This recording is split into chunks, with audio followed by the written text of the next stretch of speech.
nossa repórter por um dia num assunto tão importante. Eu, enquanto assistia a matéria, conversava com Regiane Glasham, que é a nossa terapeuta de hoje. Seja bem-vinda. Muito obrigada, E Kátia. a gente falava dos medos que muitas vezes podem estar associados também a outros medos que os pais muitas vezes nem imaginam, né?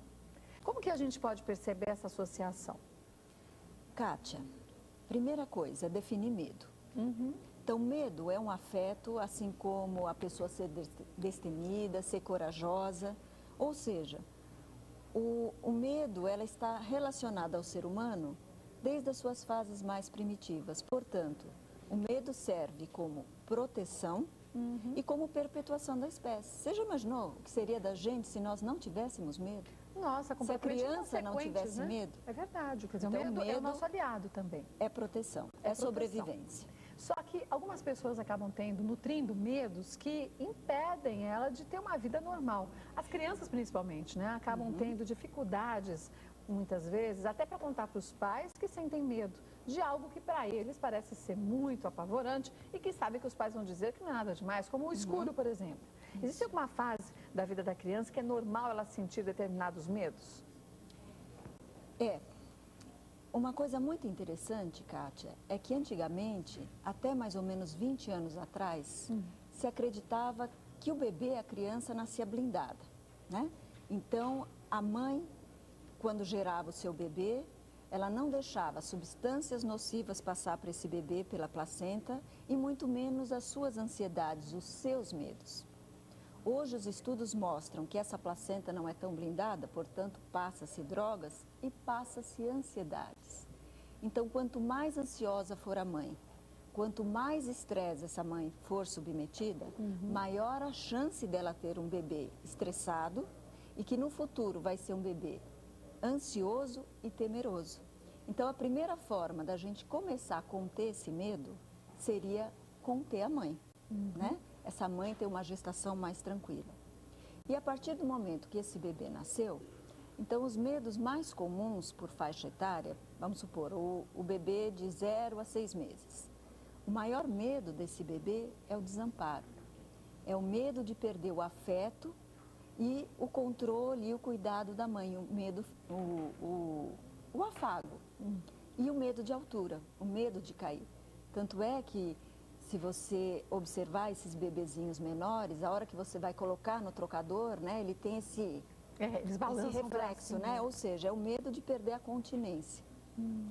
Depois, já na fase dos 7 a 1 ano, além do medo de perder o contato com os pais, e principalmente a mãe, já seria o medo do estranho. Né? Então é aquela criança que estava indo tudo bem, de repente chega uma tia, uma pessoa de fora e ela chora. Né? É o medo do estranho, medo do desconhecido.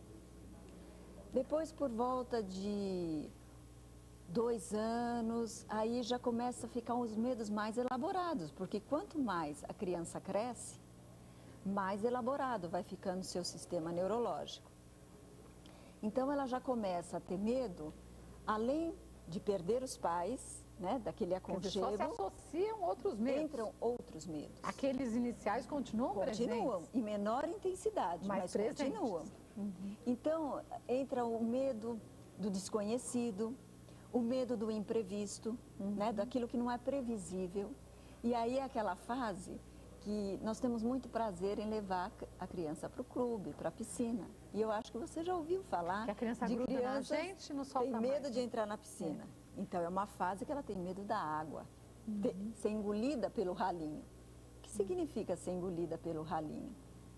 Se perder dos pais, né? Quer dizer, algo que não for. E que ela vai sumir, né? Que ela vai perder aquela continência. Depois, numa fase assim, já de 3 a 5 anos, os medos vão ficando mais elaborados. Então começa a aparecer aquilo que o publicitário comentou, que é o medo de máscaras, de palhaço, né? E nesse momento é que começa a criança a desnudar mais os medos. Então por exemplo, quando os pais estão dormindo e a criança aparece de madrugada. Estou com medo. Quer dormir junto com os pais? Quero dormir junto. Não consigo ficar lá no escuro. E essa fase dos 3 aos 5 anos, Kátia, é muito importante acostumados a associar as crianças com tudo que for angelical, tudo que é pastel, tudo que é doce.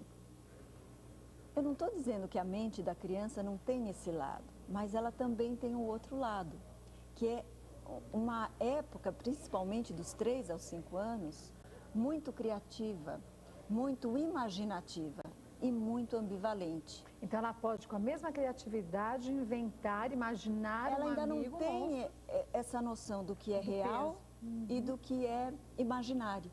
Aí é o nosso papel enquanto pais, de tentar modular esse medo que cresce de forma tão rápida. Enquanto a gente assistia a matéria, eu comentei com você ainda o quanto que muitas histórias infantis são extremamente apavorantes. E você me disse que elas são importantes, né? Nessa evolução da criança. Por que dessa importância? Não só as histórias, mas os contos de fadas, os filmes, os teatrinhos, as peças infantis. Porque a maioria desses filmes, eles são constituídos para as diferentes faixas etárias. E como a gente estava falando, em cada faixa tem um medo diferente. Então, por exemplo, nessa faixa que a gente viu dos 3 até os 7 anos, né? Até os 7 anos, as crianças têm mais medo de palhaços, de fantasma, de bruxa, do escuro. E é a fase onde ela é muito ambivalente. Eu tenho muito amor, mas eu também tenho muita raiva, muito ódio.